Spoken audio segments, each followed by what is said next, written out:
did she first promise to bring together the merger of housing benefit and... How are we unveiling the shocking truth about Helen Whatley's skills as someone holding this government to account?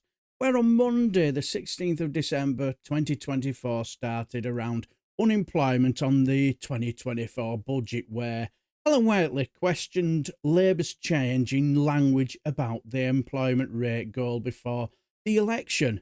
Labour talked about an 80% employment target, but recently they have started calling it an ambition.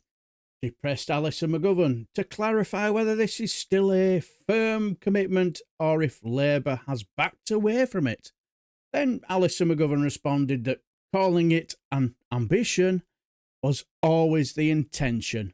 She explained that Labour's focus is on helping people through job centres by cutting unnecessary bureaucracy and creating real opportunities rather than the fixation on rigid targets.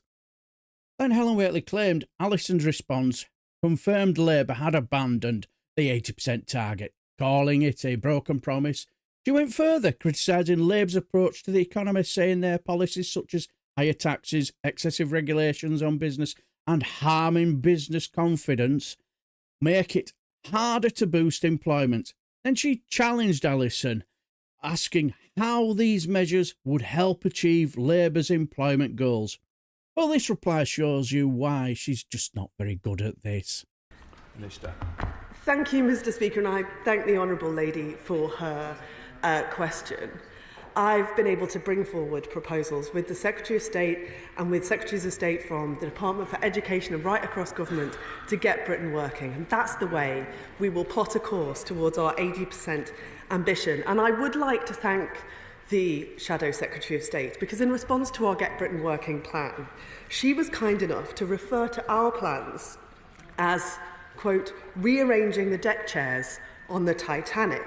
And I thought, Mr. Speaker, it was very brave of her to acknowledge that the last government's legacy to us was a sinking ship. The thing is, it didn't get any better either later on in Topicals for Works and Pensions, where she went up against Liz Kendall when she asked about how many people who should receive winter fuel payment will be getting it. Well, Liz Kendall responded that the government is working to ensure everyone eligible for pension credit and therefore the winter fuel payment claims and receives it. She highlighted a 145% increase in claims under Labour's efforts, far surpassing what was achieved under the previous Conservative government. She also criticised Whatley for not addressing this issue during her party's 14 years in power. And whether you like it or not, she does have a bit of a point, doesn't she? Well, Helen Whatley accused Liz Kendall of dodging the question and not providing a clear answer. She further claimed that Liz knew the government's decision would push 100,000 pensioners into poverty, but failed to admit it. Whatley then shifted her focus to delays in processing applications, citing government's figures showing that pensioners applying now won't know if they'll receive the payment until spring. She asked what advice Liz would give to a pensioner who is cold this winter and unsure if they can afford to turn on their heating. Clearly, the Secretary of State for Works and Pension took no prisoners. If the Honourable Lady cared so much about pensioners in the cold, why did her government leave 880,000 not claiming pension credit? Why did she first promise to bring together the merger of housing benefit and pension credit in 2011 and never delivered? This government is taking action. 42,500 more people are receiving pension credit now than when she left government. We're determined to act. Perhaps she should apologise for her failure.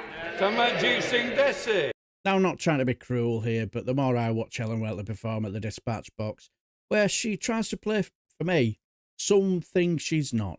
Someone trying to have that political steely eye and that killer instinct.